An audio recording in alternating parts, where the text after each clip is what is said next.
నమస్తే, welcome to RP7 TV news.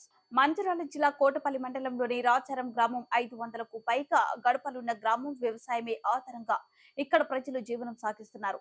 ఇప్పుడు ఈ గ్రామాలంతా కలిసి సమిష్టి తీసుకున్న నిర్ణయం చర్చనీయాంశంగా మారింది. రాబోయే పార్లమెంట్ ఎన్నికలను బహిష్కరిస్తూ నిర్ణయం తీసుకోవడమే పార్లమెంట్ ఎన్నికల వేళ గ్రామం కఠిన నిర్ణయం. నేతలకు షాక్ ఇస్తూ తీర్మానం. గోదావరి పరివాహక ప్రాంతానికి ఆనుకొని ఉన్న కుగ్రామం అది. ప్రభుత్వాలు మారిన, రాష్ట్రాలు మండలాలు మారిన ఆ గ్రామంలో మాత్రం చూద్దామన్న అభివృద్ధి సాగడం లేదు.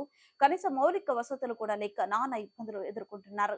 వారంతా పాలకులు, అధికారులకు తమ గ్రామం గోడు చెప్పుకుని అలసిపోయిన గ్రామస్తులు తాజాగా ఓ కఠిన నిర్ణయం తీసుకున్నారు.